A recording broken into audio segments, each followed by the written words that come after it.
मैत्रिणींनो, शरद ऋतू आरंभानिमित्त ऐकूया कार्यक्रम शरदाचं लेणं. लेखन आणि वाचन स्वर आहे स्मिता सोनवणे पानकडे यांचा.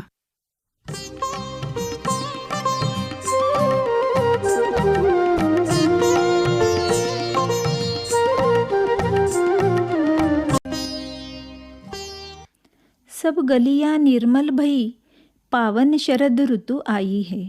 घर आंगन सुंदर सजे, वही पवन सुखदाई है. असा मोहमयी सुंदर शरद ऋतू भारतामध्ये मान्सून नंतरचा कालावधी म्हणून मानला जातो. पारंपरिक पूर्व आशियाई देशांमध्ये सौर शरद ऋतू ऑगस्टमध्ये सुरू होतो तर नोव्हेंबरमध्ये समाप्त होतो. यावर्षी आज सौर शरद ऋतूची सुरुवात होत आहे. उत्तर गोलार्धामध्ये शरद ऋतू हा उन्हाळा आणि हिवाळा या दरम्यान येतो. या काळात दिवस लहान होतात आणि हळूहळू थंडी वाढते. बऱ्याच झाडांवरची पानं रंग बदलतात. दक्षिण गोलार्धात शरद ऋतू हा मार्च ते मे पर्यंत असतो. हिंदू दिनदर्शिकेप्रमाणे श्रावण आणि भाद्रपद या महिन्यांमध्ये सौर शरद ऋतू असतो, तर ग्रेगरी दिनदर्शिकेप्रमाणे ऑगस्ट उत्तरार्ध, सप्टेंबर ऑक्टोबर पूर्वार्ध या महिन्यांमध्ये शरद ऋतू असतो. ऋग्वेदात ऋतूंचा हंगाम या अर्थी उल्लेख असून वसंत, ग्रीष्म आणि शरद हे 3 ऋतू दिलेले आहेत. तैत्तिरीय संहितेत मात्र वसंत ऋतू, ग्रीष्म, वर्षा, शरद, हेमंत आणि शिशिर या 6 ऋतूंचा उल्लेख आहे. 6 ऋतूंचे 6 सोहळे येथे भान हरावे असं कवी मंगेश पाडगावकरांनी देखील म्हटलं आहे. शरद ऋतूमध्ये पावसाळा संपण्याच्या मार्गावर असतो. शेतकरी पिकांच्या काढणीमध्ये व्यस्त असतात. पृथ्वी हिरवीगार नटलेली असते.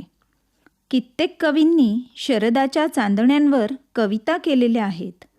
वसंत बापटांनी त्यांच्या काव्यसंग्रहामध्ये सेतू या देखण्या कवितेत शरदाच्या पहाटेचं वर्णन एखाद्या युवतीप्रमाणे केलं आहे. शरदामधली पहाट आली तरणी ताठी, हिरवे हिरवे चुडे चमकती दोन्ही हाती. शरद ऋतूतील पहाटच सेतू होऊन कवीला तिच्याकडं घेऊन जात आहे.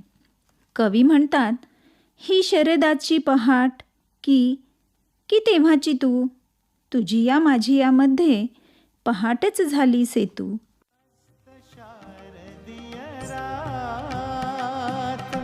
मस्त शारदीय रात, मस्त शारदीय रात. पाय टाकिला तिने हळूच, पाय टाकिला तिने हळूच. आज यौवनात मस्त शारदीय रात, मस्त शारदीय रात, मस्त शारदीय रात.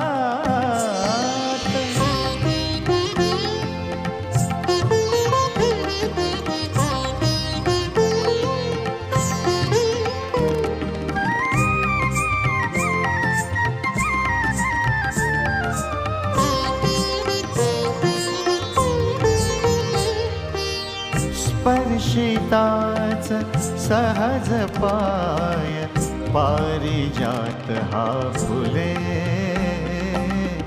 विखुरली नभावरी लक्ष तारका फुले. स्पर्शिताच सहज पाय, पारिजात हा फुले. विखुरली नभावरी लक्ष तारका फुले. सेऊनी सुगंध धुंद, सेऊनी सुगंध धुंद. धावतो विमुक्तवात, मस्त शारदीय रात, मस्त शारदीय रात. शरद ऋतूमध्ये पारिजात, कमळ, कुमुदिनी ही फुलं बहरलेली असतात. पारिजातकाचा निसर्गरम्य देखणा सडा, चिखलात फुललेलं अप्रतिम कमळ असं मनमोहक दृश्य निसर्गात पाहायला मिळतं.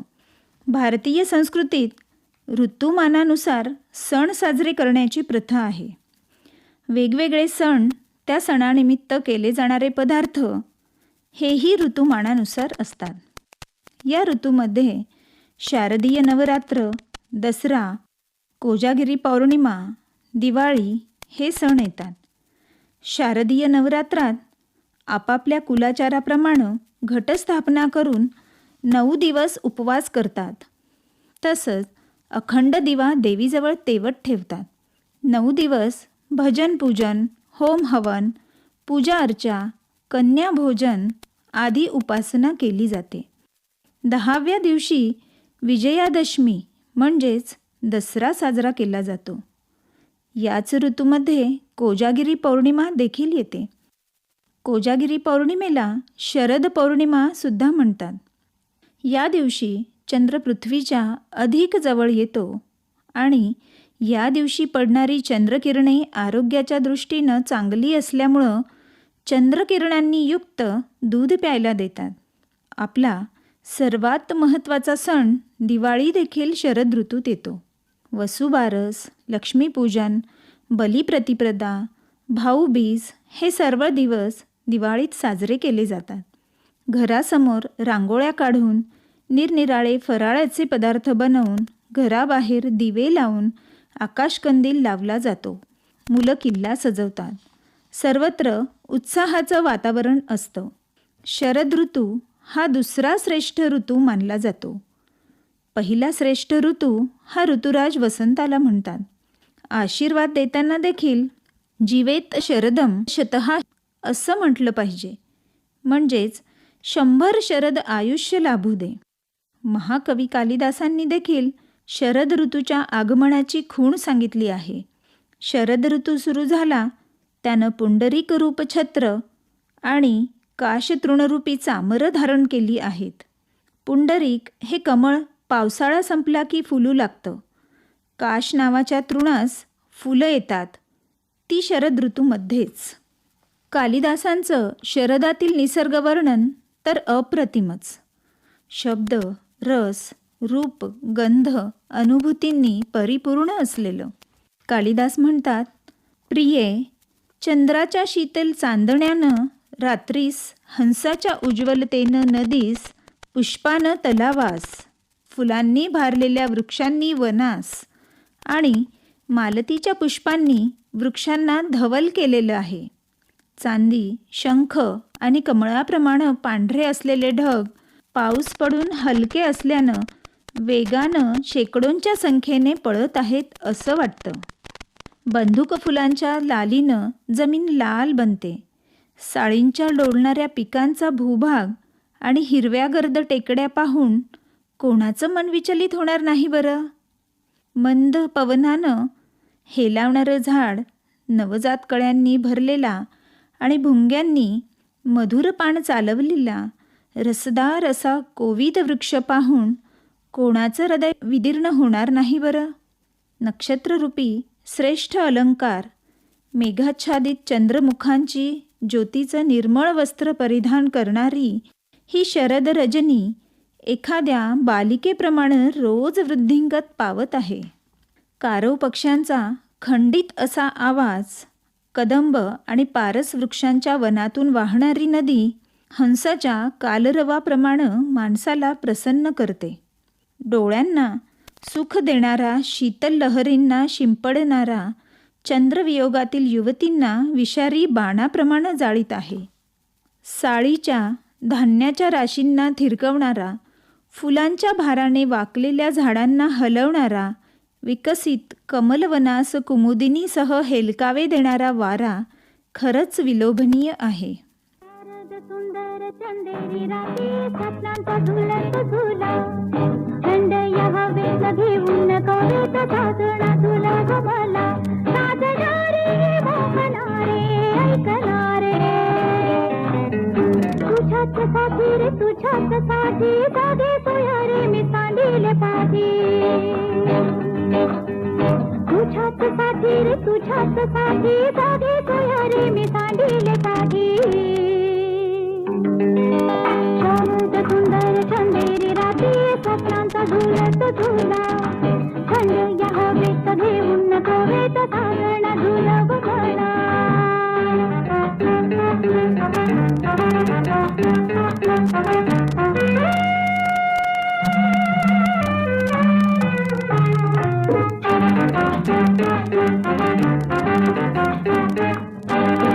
मोहन मधुर राती घराला येऊन प्रीती प्रीतीची ही तनरीती कशाला पुन्हाची भीती झाडा मागे चांद आवारती आला येना येना आतुर जीव हसाला मी बुलावे चैर भावे गीत गावे शारद सुंदर चंदेरी राती स्वप्नांचा झुलत झुला थंड या हवेत घेऊन कवेत साजन झुलव मला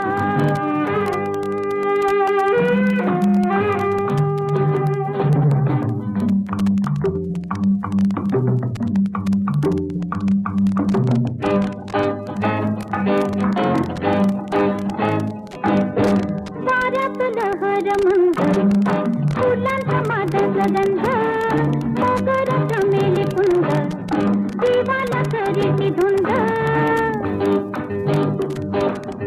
माझा देही पुणव चांदण साधे प्राणामध्ये भीतीची तावरी वाजे आज राया धुंद काया मोहमाया शारद सुंदर चंदेरी राती स्वप्नांचा झुलत झुला थंड या हवेत घेऊन कवेत सारण झुलव मला साजणारे मोहनारे ऐकणारे तुझ्याच साठी रे तुझ्याच साठी जागे सोयरे मी सांडिले पाठी शारद सुंदर चंदेरी राती स्वप्नांचा झुलत झुला थंड या हवेत घेऊन कवेत साजन झुलव मला ला ला ला ला ला री ला ला ला ला ला ला ला ला ला ला. साहित्यात देखील शरद ऋतूला महत्त्वाचं मानलं गेलं आहे. आता मैत्रिणींनो बघा, कवी अनिलांची शारदागम ही शरदाच्या आगमनावर असलेली कविता. आभाळ निळे नि ढग पांढरे, हवेत आलेला थोडा गारवा, याच शारदागमाच्या खुणा आहेत बरं. साचून राहिलेल्या गढूळ पाण्याचं हळूहळू निर्मळ जळात रूपांतर होतंय आणि त्या आरशात डोकावून बाभळी आपलं सावळं रूप पाहतात. ज्वारी टवटवली आहे, कोणीतरी शेवंतीच्या कानात सांगत आहे, तुझी वेळ अजून आलेली नाही बरं का. गवत अजून हिरवं आहे, त्याचं पिकून सोडण्याआधी पिवळ्या फुलांची घाई करू नकोस. अनिलांच्या कवितेतील ही चित्र निसर्गाच्या कॅनव्हासवर दिसायला लागली की समजायचं ऋतुराज शरदाचं आगमन झालं. मोगरा आणि कुंदा यांनी बरोबर 6 महिने वाटून घेतले आहेत. जानेवारी ते जून हे मोगऱ्याचे दिवस, जुलै ते डिसेंबर हे कुंदाचे दिवस. शरद ऋतू हा कुंद, शेवंती, बहरण्याचा ऋतू. शरद ऋतूचं वर्णन असलेल्या वसंत बापटांच्या निश्चिंत या कवितेत काशफुलांचा उल्लेख आहे. इंदिरा संतांची कविता ही शरदातील दुपार चित्रांकित करते. ही निळी पांढरी शारदातील दुपार कशी आहे तर तिचं ऊन तापलेल्या दुधासारखं हळूवार आहे. या कवितेत शरदातील निसर्गाचं सुंदर तपशील दिलेले आहेत. आणि हा शेवट, का अशी विलक्षण इथे पसरली धुंदी, का प्रसन्नता ही सुंदपणे आनंदी, का गोड जाड्य हे पसरले धरणीवरती, रेंगाळत का हे सौख्य विलक्षण भवती, दिस भरलेली ही काय तर गर्भार, टाकीत पावले चाले रम्य दुपार.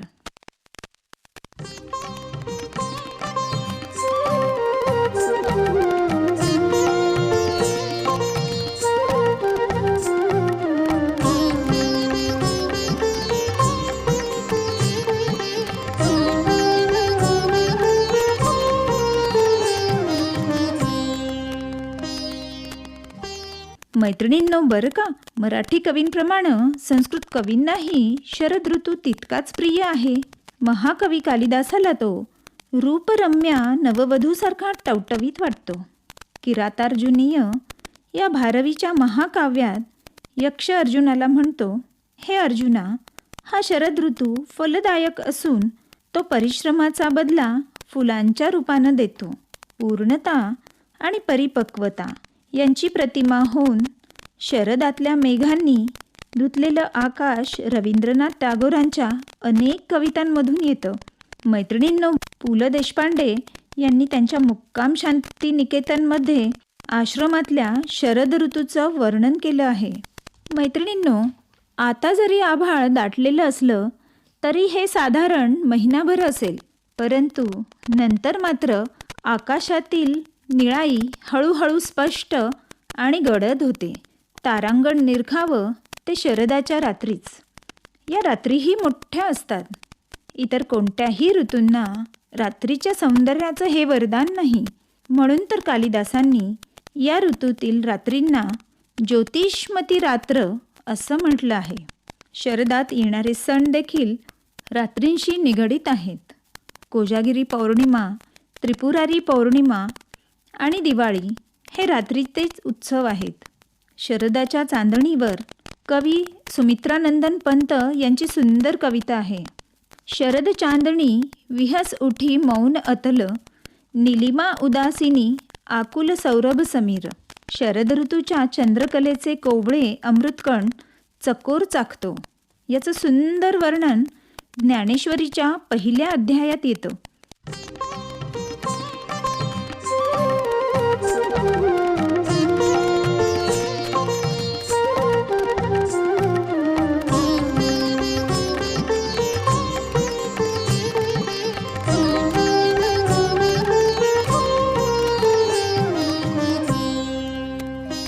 शरद ऋतूतल्या चंद्राच्या प्रकाशात चकोराला वाळवी सहज दिसते. ते त्याचं खाद्य असतं. ते दृश्य पाहून कवींना वाटतं की चकोर चांदणेच टिपत आहेत. शरदातल्या चंदेरी रात्री जेवढ्या सुंदर तेवढ्याच शारद रात्रीतला अंधारही मोहमयी असतो, असं कवयित्री अरुणा ढेरे यांना वाटतं. पर्वतों के पेड़ों पर शाम का बसेरा है, चंपई उजाला है, सुरमई अंधेरा है.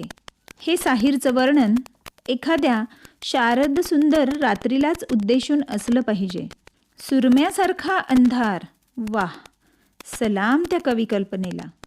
कोजागिरीची रात्र म्हणजेच चंपई उजाला आणि दिवाळीची रात्र म्हणजे सुरमई अंधेरा.